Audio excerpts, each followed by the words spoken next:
April 22nd, the year of our Lord 2022.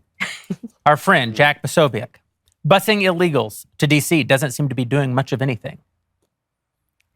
In reply, Candace Owens, now 5 days a week at Daily Wire Plus. Bus them to Martha's Vineyard. Wow. Behold! Behold the policy genius. We'll never get credit for this. I was just like, am I really not going to get credit for this? His whole team follows me. We're just going to go ahead and let him say this was his genius policy idea. I was like, okay, that's fine. He didn't bust them, though. He flew them. That's true, and I just tweeted, so I guess he did. He did technically do more, but yes, that policy was informed from my Twitter feed. It was so obvious to me. It was, the inner city communities is where crime and corruption happens anyways. So it's like, okay, yes, it's already bad. We're going to turn it into Gotham City. Sure. If you really want to make them uncomfortable, obviously when they're, when they leave the city, they go to Martha's Vineyard, they go to Montauk. They go, this is the places that if you really want to see policy change really quickly, you should ship them. And so DeSantis, it is totally fine that you stole my idea and made it yours. How gracious of you. At least, exactly. It's totally fine, and I am going to be humble and say that it was totally my idea that you did. But I'm glad you had the courage to do it. I love it. I think it's great. I love about women, the way they stand behind men. And if anyone's looking for a potential running mate, DeSantis and Candace kind of rhymes. Wow. That's all I'm saying. This is one of the best stories of the week, and just before we went on the air, Ben pointed out to me that apparently in this particular group of illegal immigrants has already fully embraced the American way of life and sued DeSantis. They did. They issued a lawsuit just before the show began, in which they are claiming false imprisonment. They're claiming failure of due process. They're claiming only the federal government really gets to, I guess, ship them to random towns in the Southwest and just leave them there at bus stops, which is what the federal government does by the hundreds of thousands every single year. That's right. But Ron DeSantis putting them on an air-conditioned charter plane after they signed forms saying they would like to go on these air-conditioned charter planes and then being shipped up to Martha's Vineyard where they greatly enrich the lives of all of the white liberals who are up there for a grand total of 44 hours. And half-white liberals. That's true. We're being incredibly precise. Before the National Guard are called in to cleanse the place of these illegal immigrants and send them to the local military base. I have to say that what an amazing country this is, truly. that your life story over the past 8 weeks was trekking the jungles of El Salvador and eating raw mango and watching your friends die of disease. All the way up through Mexico, you finally make it to that border. The government pay off leads you MS-13, right? You pay off the cartel. Right. The coyotes smuggle you across the border in a truck. You narrowly escape dying in Bexar County in the back of a hot truck, and then you are released as like a homeless person on the street, which is where apparently these folks were found. And then you are flown to literally the richest area of the United States on a charter flight, which is what most Americans. I mean, maybe this should be actually our next Jeremy's Razors promo. Is that if you sell a lot of razors, we will put you on a charter flight to Martha's Vineyard. Because that's pretty awesome. Where you can enrich the lives of so many. And so now they're suing Governor but DeSantis. Which progressive that lives on Martha's Vineyard is obviously funding that lawsuit? I mean, who do you think it is that's going to be behind it? Because they didn't come up with this idea all by themselves. Oh, no. There's a legal aid fund. It's a left-wing legal aid fund that is being funded by, obviously. I just liked watching the guys on Martha's Vineyard quickly painting over their "In This House We Believe" signs, keep out, we meant. Well, what they said was one of the Martha's Vineyard residents said that after they deported them, they called the military in to deport them to a military base. They said, we were so happy they were here.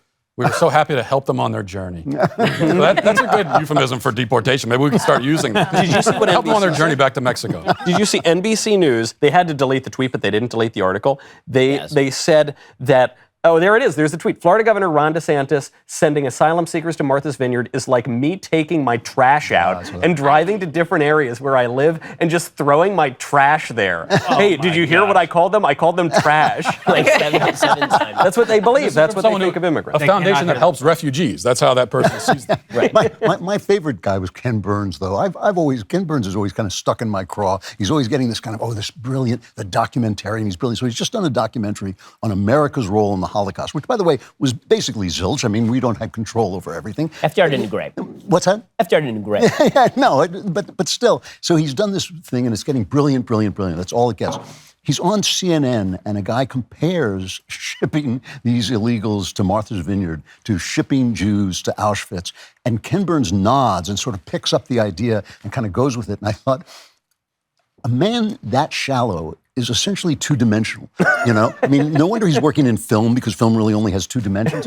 And I thought this guy should not be allowed to say anything. The words Holocaust should not be allowed to come out of his mouth after saying that. Because, I mean, you know, aside Don't from you see the similarity? Yeah, well... They're exactly the same. Exactly. The golf courses are better on Martha's Vineyard, but you didn't need them in Auschwitz. Also, all the people in Martha's Vineyard did was also put them in buses and ship them away. Yeah. That's what the federal government does. But when they do it, the federal government does. That's right. The federal government leaves the border wide open, basically begging people to cross the Rio Grande and drown. How many migrants are dying every year of dehydration in the back of vans, are dying, being washed away down the Rio Grande? And meanwhile, we're told that Joe Biden, he can't be bothered. You saw today that Joe Biden was asked about the fact that DeSantis has said that he's going to ship some illegal immigrants up to Rehoboth, Delaware. He's going to ship them up to Biden's vacation home, wherever it is.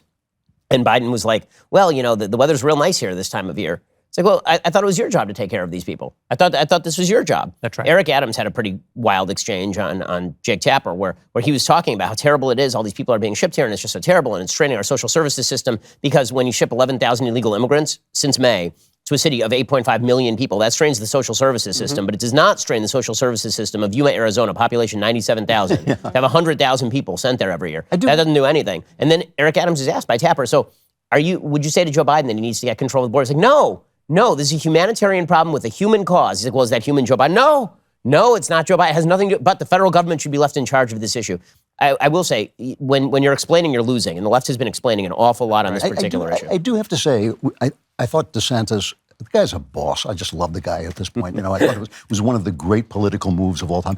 I do have a heart for these poor people. You know, I hate to say this because Shapiro will kill me about it for the weeks, but I have a heart for these poor people who are gotten involved in the fact that our politics has collapsed into absurdity. You know, so I mean, DeSantis is doing absolutely nothing that the federal government hasn't done. But at the same time, these people are being, you know, these poor, desperate. I don't have the same heart. What do you mean? I mean, they're opting into. They're opting into this. They're not going. I thought it was Shapiro was going to come them out. Yeah, like taking them out of these South American cities and forcing them to come to America and be dealt with like political ping pong. It's like they're opting into this. No, so. but I'd opt into it. But they're opting into. I would opt into it if I were them too.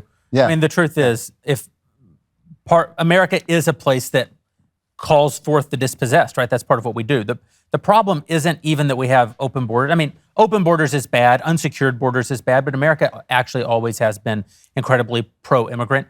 The problem is that in the second half of the 20th century, the left did away with the idea of the melting pot. They did away with the idea that people need to assimilate into our... Yeah.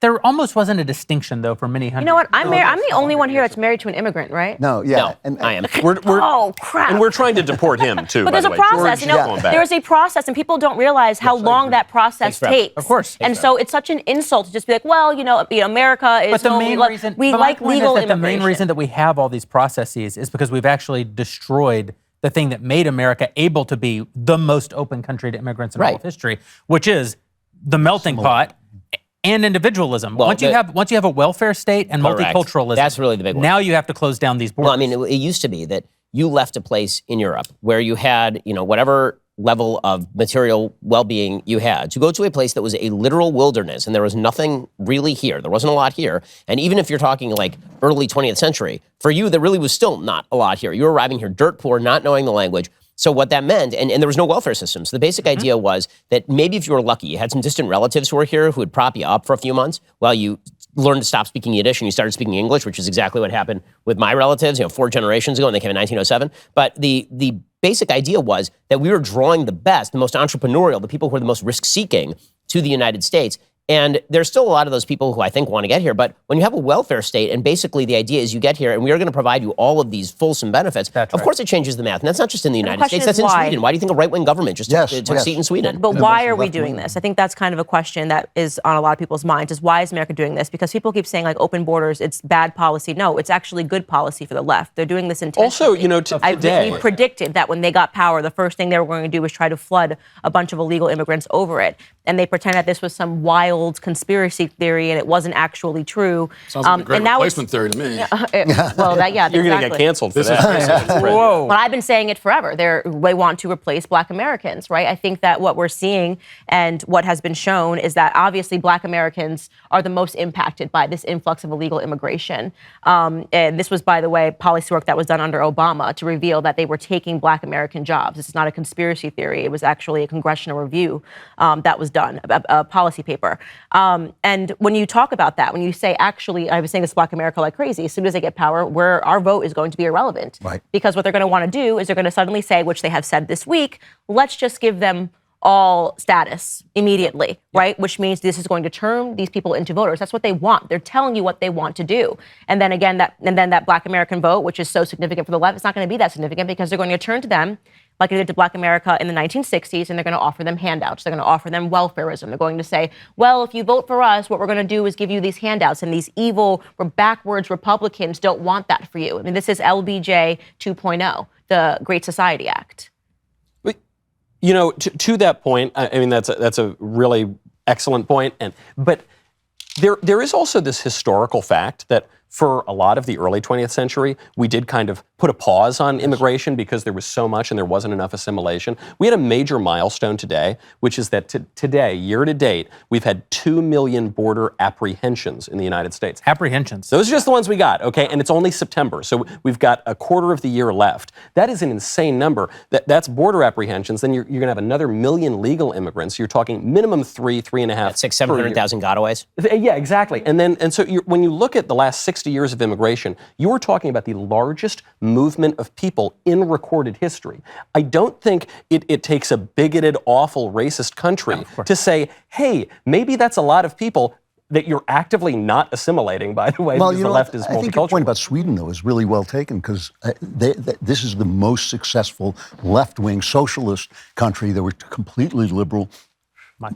Because they were all the same, they all agreed on everything. They could all handle the welfare because they all had responsibilities to one another. Now they've let in all these basically Muslim people. The crime has gone up. People are worried about this. They've elected really a right-wing government with some ties to neo-Nazis.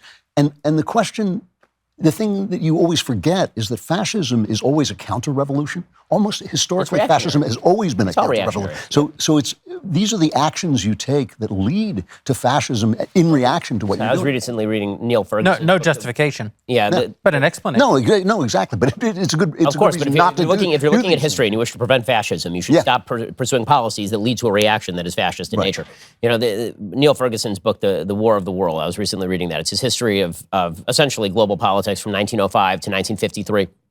And he basically characterizes World War I and II as part of the same long war.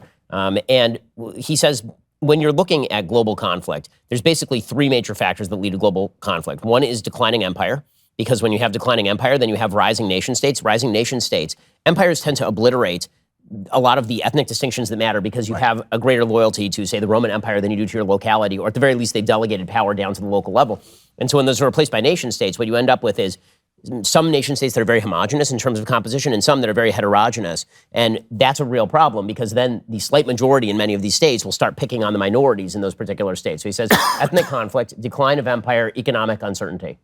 And I mean, when you look at the state of the world today and you look at what the defining factor is going to be whether the United States wishes to decline. If the United States wishes to decline, there will be global conflict, period, end of story.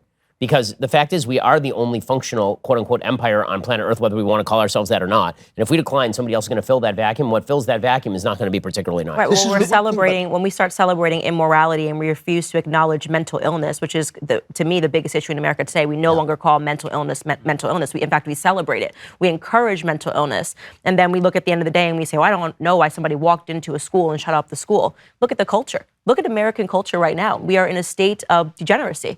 And that is the truth. There are degenerates everywhere. And people don't like to use that word, but that's quite literally, I spelled out the definition today on my show of what it means to be a degenerate. And that's what's happening in American society today. Did you name me? But that's not. I didn't. Nice. But, and I wanted to comment on this earlier when we were talking about Queen Elizabeth, because something that really stood out to me was this contrast of all of these pundits coming out and saying, oh, well, people have a right to criticize her, right? Her history is complex, right? It's complicated. And they were willing to do that deep dive on someone like Queen Elizabeth, which we might agree with, right? But who were they not willing to do that for? The same people, and I checked their tweets because I wanted to cover it on my show, that said she's a complicated figure and let's go into her history, did not want to do that for George Floyd, right? It was an act of racism to do that against George Floyd. He was not a complicated person at all, according to them. In fact, one of them actually tweeted that he better get Time Person of the Year. Right? So when we're in a society where Queen Elizabeth is complicated and we should not be celebrating her at all or honoring her life rather, and George Floyd is not a complicated figure, we're in very bad times. Oh, you're still here, which means you're either a lonely Media Matters employee or you enjoyed today's episode. Well, that like button ain't gonna press itself, so drop us a like and keep the haters hating.